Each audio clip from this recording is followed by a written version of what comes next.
is the art of great expectations. That's what today's conversation is. If you have not yet grabbed your tea, please go grab your tea. I've been actually having a lot of coffee this week, a couple lattes. I got to tell you about the lattes I tried out, but yeah, get that and make sure that you're ready for this conversation, because I know some of us out there are struggling in expectation world right now. So we talked about what an expectation is. It is a strong belief that something will happen or someone will be some way or something will be the case. Strong belief. And we know that our beliefs are where we get stuck. Our beliefs are what keep us back from creating the greatness that we desire or the greatness that we deserve, right? And so we have to now start to think, okay, well, how am I how am I trapping myself almost in the expectations that I have of myself or of others? Okay, so that's why it's the art of great expectation, because it is an art, guys. It's not it's not something that you can't master. Just like anything else that has to do with the mind, right? Expectations have to do with the mind. And therefore, since expectations has to do with the mind, you can categorically know, right? You can categorically know that it's something that you can master. Okay? So how do we get stuck in expectations? Well, let's talk about that for a little bit, right? Now that you understand what an expectation is, right, you can realize that you get stuck in it largely because, and when I say stuck in not experiencing the expectation you want to experience in the way that you want to experience it. You start to use one of the 5 C's. So this is kind of like, how do I know that I am stuck in not achieving the expectation that I want? Or how do I know that I am stepping away from the art of mastering great expectations? How do I know that I'm doing that? What can I use to clue me in? Well, it's the 5 C's, okay? We have an episode about the 5 C's. I'm going to actually, on my YouTube channel, where I'm also recording, I'm going to leave the link for that tea time where I explain them in detail, but I'm just going to remind you right now what they are. So if you find yourself in complain mode, or criticism mode, or concern mode, or commiserating mode, this is where, they talk about misery love company. This is where you're literally talking with other people about all the things that aren't going where you want them to go, right? So commiserating with other people who may have similar challenges. And then last but not least, catastrophizing, like making the thing so big and just, so horrible, okay? So when you find yourself in any of these 5 areas, complaining, criticizing, wrapped up in concern, commiserating about the foolishness, or catastrophizing a situation beyond what it is, you are not operating in a space of great expectations. As a matter of fact, your expectation is that you are going to get exactly what you're either complaining about, criticizing, dropping in worry and concern about, commiserating about, or catastrophizing. That's literally the way it works. So you have now shifted from an expectation about great health or wonderful love or amazing wealth or a wonderful career or wonderful creative experience. You've shifted your expectation from that, which is where the greatness comes in, and you've now gone into an expectation of a pop-down experience or of an experience that is just not what you want.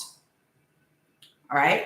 So when you think about expectations and what is the art of great expecting, you know how to look for, okay, I'm clearly not aligned with great expectations. Let's look at what it really means to be sat in that place as often as possible, because it's not all the time, okay? And I'll give you an example from my week that basically showed how I was getting back into this space of not having great expectations, because there's always tea. There is literally always tea, okay? A great expectation is when you are able to balance between moving towards the thing that you want, like, the life or the experience that you want. Balance that and the feeling that that gives you, and wanting to get there and loving about the excitement of that, but not being so attached to the outcome or how it will look or how it will show up or how the person will look or when it's going to come. You don't get so attached to it that you start to get miserable as you're journeying towards it. I'll give you an example, right? So let's say vacation. I think everybody can relate to vacation time. When you are working and you have vacation time coming up, right? It is like the best feeling ever. You literally can see yourself once you book whether it's a ticket or you book the place, okay? You can literally see yourself starting to imagine the experience of the vacation, right? You start to think about it more. You literally like, I don't know how to explain the feeling that you get, but it's a feel-good feeling. And each of us knows what it's like for ourselves, right? You start to dream up all the things you're going to do while you're there. You're telling the people them at work, like them scheduling meetings, and you're like, oh, no, I'm not going to be here. I'm going to be out of office for 2 weeks on vacation, right? You set up your out of office message, message. You're not even, it's not time, you literally have maybe a month ago or so. But you can see yourself, you're getting excited. You start to dream of all the possibility, and that feel good, vacation feel good is just there. You're not starting to catastrophize. Oh boy, suppose we go on hurricane come and, we can't get for go beach, or I go lock up in the hotel room, or, oh gosh, suppose, there's some kind of cyber attack and the flights then go and get grounded and we can't take off. Like, you don't do that when you're going on vacation. It's just not there. You're literally just spending your time dreaming up how this is going to be a wonderful experience. That, my friends, is the art of great expectation. Right? Now, because it's vacation, and I guess maybe in our minds, we're programmed to think about the fact that a vacation is something that's coming and it's something that we're planning for. And so, you don't get so attached to having the experience of it right now. But when it comes to money, when it comes to love, when it comes to your health, if you're pain, pain in your body, when it comes to, your work or any way you're expressing yourself, any of those 4 areas, we call it the 4 corners of life, any of those 4 areas, you just get really caught up in the possibility that none of these things is going to happen the way you want it to happen, or something is going to go sideways. And this is because of the experience that you're having in the right now. So it's almost like we want to be able to treat all of these different moments as though we're moving towards a vacation.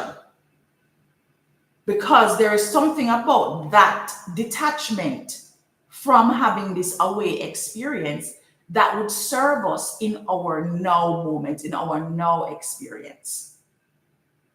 You get what I'm saying, guys? If you get what I'm saying, give me a thumbs up. I'll give you an example of how I was stepping into or stepping away from. I'll give you an example of how I was stepping away from great expectations in my own life. So, for those of you who know my history, I'm a breast cancer survivor. And actually, one of the reasons why Tea Time ended up starting is that last year I had a breast cancer, another scare, right? So when I first got breast cancer, I had a mastectomy on the left side.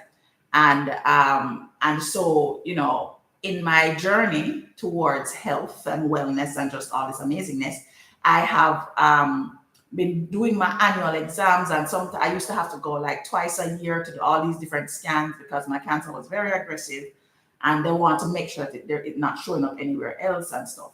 So I got very accustomed to, whenever I'm doing my annual exams, I do a mammogram and then I do an ultrasound. Sometimes they must send me for CT scan or breast MRI. Like, I just got used to doing about 2 to 3 tests just as a natural part of the process.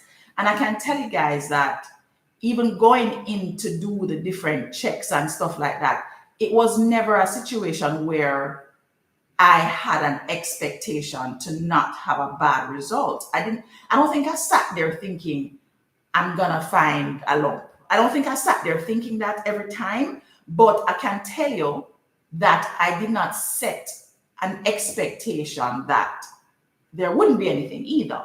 It's kind of like we're just in the middle, you know.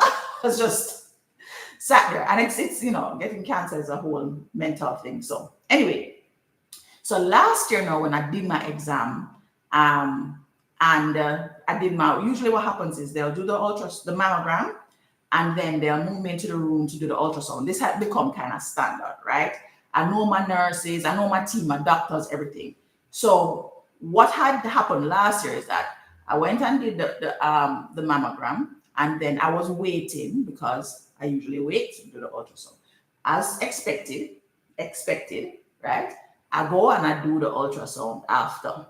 Now, what usually happens, right, is that after the ultrasound, I would just go and sit and wait outside for them to do the report, and I pay, and then I leave. And if they want me to do like another scan or something, they would tell me, what I haven't had to do too many extra scans. Anyway, so the last time, this is last year, when I was sat there waiting, the doctor called me back in.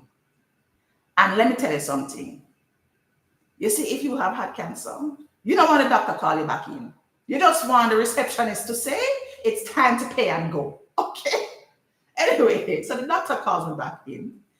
And I go back in the room, and they point out on the ultrasound where they saw these different things, and that basically they found some lumps in my breast. In the other breast, the right breast, that is not there. And that they need me to come back to do a biopsy and all of this and this different scan and that different scan and blah, blah, blah. So it's literally like an explosion goes off and all you can hear is ringing in your ears. And I was not happy. Of course not. Nobody wants to hear that they found lumps in your breast. Eventually, after going through and doing all the scans and whatever else, I got the lumps removed. They put markers in, and it was fine. No need to do, whatever. The cells were benign. There was no cancer found in the cells that they took, and so it was just, take care of yourself, watch what you're doing for the year, etc. So here we are now. I'm doing my exams again this time, and they did the mammogram. And after doing the mammogram, I said to the young lady, because it wasn't my usual nurse, that was another thing. I was expecting my usual radiologist and nurse, and she was on vacation. I was not happy about that. So I see these two young ladies now, they're moving my breast around and, getting the mammogram. And I'm like, oh my God, this is not good. I don't want to, new people, blah, blah, blah. So after that, they were like, okay, so the doctor is going to come and tell you whether or not you need to do an ultrasound. I said, no, I always have an ultrasound. So see here, guys, I have set an expectation to do the next step because I have now become so attached to this feeling of safety about my health that, no, I expect to have this thing, and I'm like, you're new here, so you wouldn't know. You're not going to know that I always have an ultrasound, whatever. So I'm going to sit down.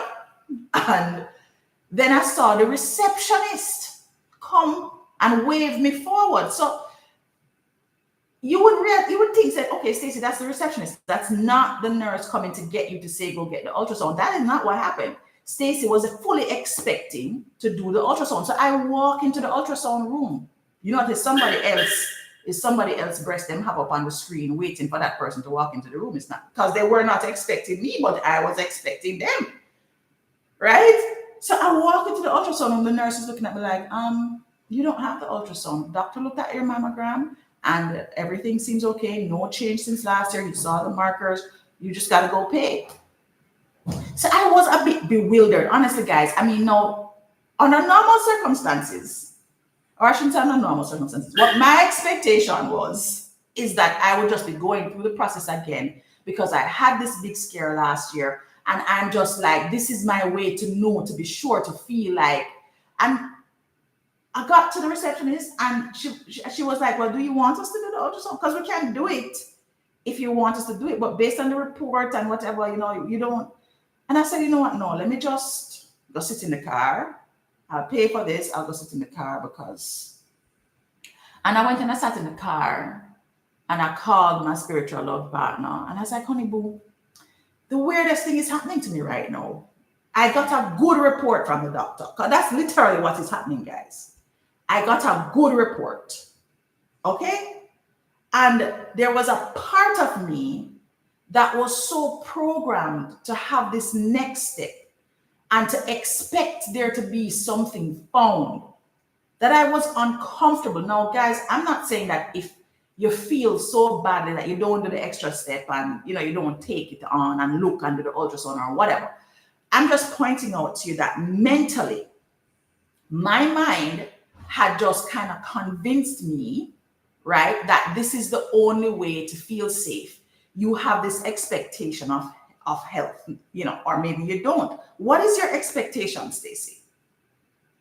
And in having the conversation with him, it was like, this is actually quite normal because you've been doing this for 14 years now. And over that period of time, you've had scares. So it's normal for you to feel this way. And in many instances for you guys, whatever area of your life it is, it may not be health. Maybe it's in your love life. Maybe you just have an expectation of your man or your woman to just be popped down or to just not hit your target or to just disappoint you or make you upset or frustrated or angry. He's going to leave his socks right at the door when he take off his shoes. She's going to complain about the fact that you forgot to do something, whatever. It's like you just know. And so you create a world where there can't be any other possibilities for you. And so you keep getting what you're expecting. So on that day of my appointment, I made a commitment to myself that I was going to lean into this expectation of great health. My expectation around going to do my scans and whatever else now is that all will be well. And no matter, and when I say all will be well, meaning whether they find something or not, I'm not going to spiral into this scare about dying. That's my expectation now. All will be well. And I'm not going to be amused when something is well. I'm going to be just like, that's how it's supposed to be. Right? I want my going to the doctor to be a vacation kind of expectation. Oh, doctor's visit's coming up. I can't wait to see what's going to happen. Like, I want that for myself. Same thing for my wealth. I want to create a world where my expectation around wealth is just that there is an extraordinary abundance that I'm going to be in awe and wonder about. There's an extraordinary amount of prosperity that is waiting for me on the other side of this experience of paying a million bills. Right? And so I'm just encouraging you guys to start paying attention to how your current expectations are set. Where in your life do you have an expectation for your relationship to not work? And if it's not in relationship, where do you have an expectation for maybe your colleagues at work to be toxic? For your friends to not invite you to the party? Where do you have these expectations that say you are not going to be living your life in the way that you want? Where are your expectations not giving you a feeling like you're heading towards the most amazing vacation ever? Just think about that for a minute. Just think about that. How are you setting yourself up to not create the greatness that you expect your life to be? Where is that happening in your life right now? Once you find the location, it could be a very simple thing. Once you find one thing, that's fine. It could just be one thing. Now we're going to chart a different path. We're going to chart a different path because you can. I literally saw myself charting an expectation towards finding more cancer in my body. That's the expectation that I was charting. And I had to decide for something different. And when you decide for something different, you can also be okay with a lot of different things not going well in that space. Like you can know that, it's okay if I decide that I'm going to chart a great expectation for my relationship space, for my love life. And the next moment you step out, you're going to see all kind of signs that the expectation that you just set may not be what you're going to get. And no, even though you're seeing those signs, and it's okay. I'm still on the path to creating the experience that I want. And one of the things that I actually like to do is I actually like to get general when my expectations, like when I start to have those thoughts that are against the expectation I have set, I try to go general. So instead of being very specific, because sometimes when you're very specific about what you want, but you don't feel that feeling, you literally don't believe it, and inside you just feel crappy about it, it doesn't bring you there any faster. So I go general. I think I've shared that with you guys before, where you want to go general, right? And going general is just saying things like, I don't really know when or how this is going to happen. I don't really know who this person is going to be that is going to meet this expectation that I have. But I know that when it happens, it's going to be magnificent. It's going to be just beyond my wildest dreams. It's going to be more than I could have probably just written down and asked for myself. I like to go general like that, because sometimes when you're very specific, like, I really wish this man would just show up the way I want him to show up. Right? Why can't just be romantic and loving and whatever? Or for a woman, for if you're a guy, I really wish this woman wouldn't make my dinner every day. Like, why she can't be somebody that just serve and observe and do the nice wifey like things? Like, why she can't be like that? Instead of doing that,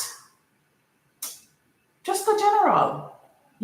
One day I'm gonna be served an amazing way. I'm gonna be served my dinner, I'm gonna be served my breakfast, all the things I'm gonna just be served. And I don't know who or how or what, but I just know that when I get the experience, I'm gonna know exactly what it feels like, and it's gonna feel so good.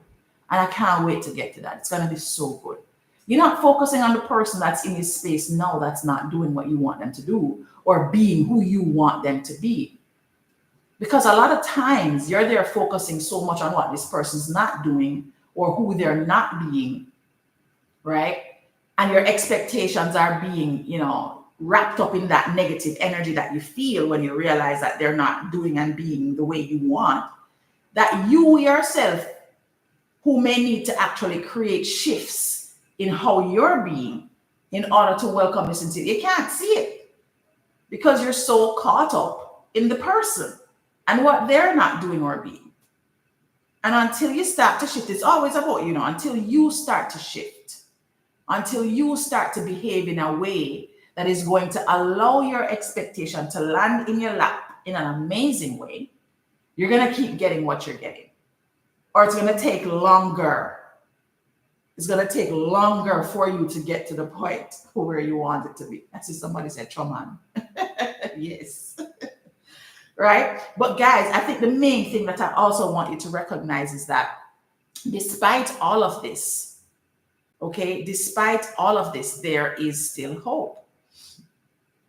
There is still hope. And it's great hope too, because if you understand now, you should understand the clear distinction between having great expectations and experiencing that in your day-to-day life versus, right, thinking about all the things that people, places, situations aren't doing and then attaching expectations there and not having those expectations met.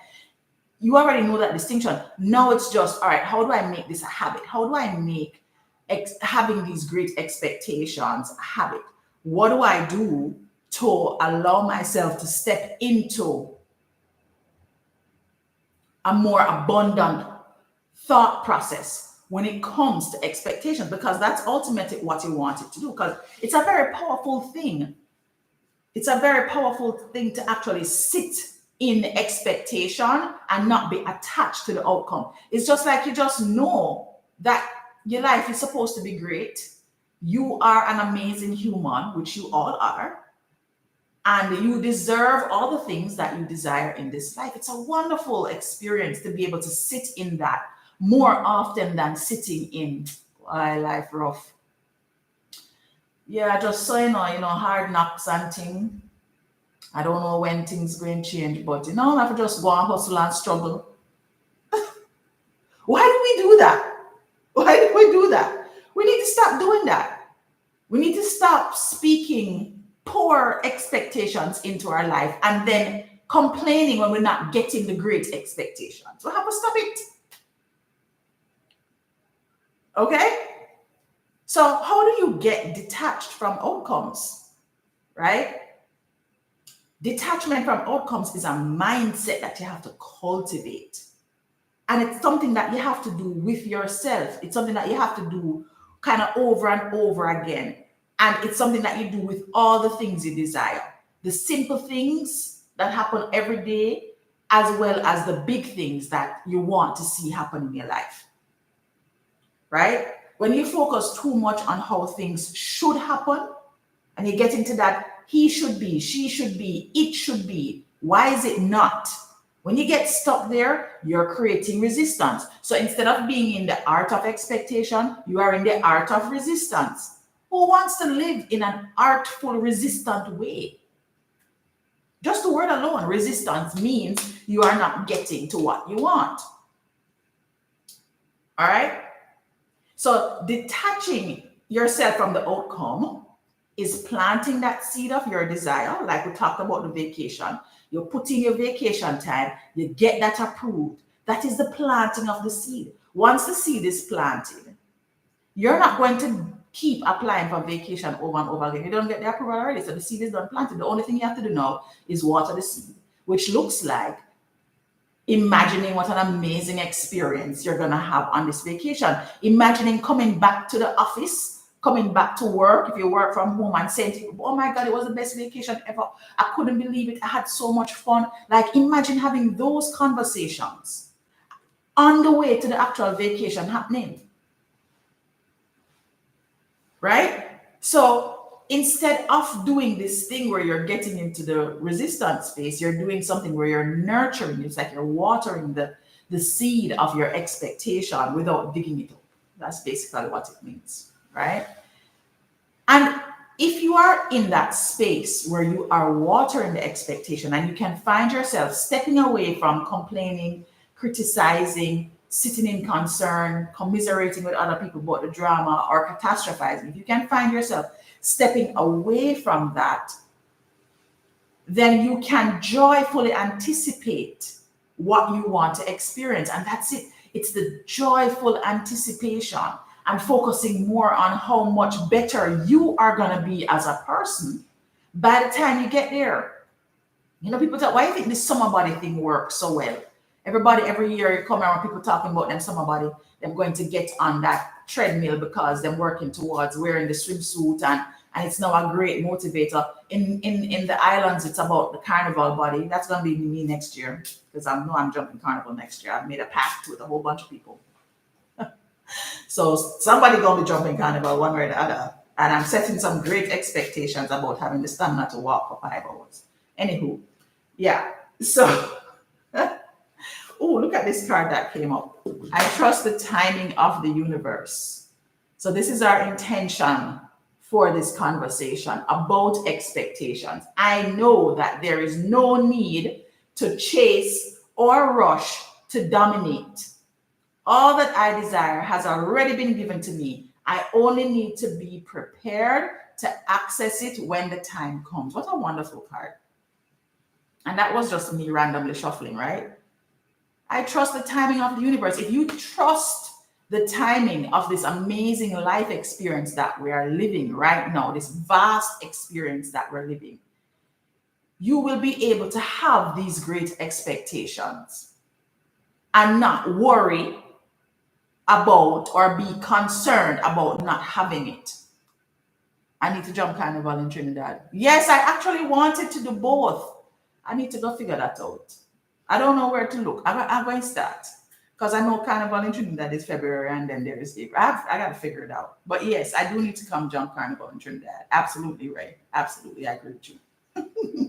So I'm going to set some expectations about having a great time at both Trinidad Carnival and Jamaica Carnival, while I'm also setting great expectations around major things in my life, like my health, my wealth, my love, experience, and how I'm expressing myself in my career with you guys on Tea Time, in whatever books I'm writing, whatever I'm creating. I'm setting some great expectations for myself with that. I'm trusting the process. I'm not trying to manipulate every single moment of getting to what I want, or every single person that I feel needs to line up with my journey. No, I'm not focusing there, sir. I'm focusing on the experience of the amazing that is on the other side, that expectation that I have set for myself. I'm not setting the expectations for any individual person in my life. Not anymore. I used to do it. It doesn't work. I encourage you not to do it. It doesn't work. Set expectations for yourself, your experience that you want to have, and trust the timing of that process. Enjoy your journey towards the manifestation of this thing that you expect. Do not put your expectations in other people and their life, because then they're upon their own journey. And they may not be setting great expectations for themselves. They may be disappointing themselves. And while they're disappointing themselves, they end up disappointing you. You get what I'm saying? Okay. So guys, that's my time today. I want to thank you for joining Tea Time. Remember, we get what we expect.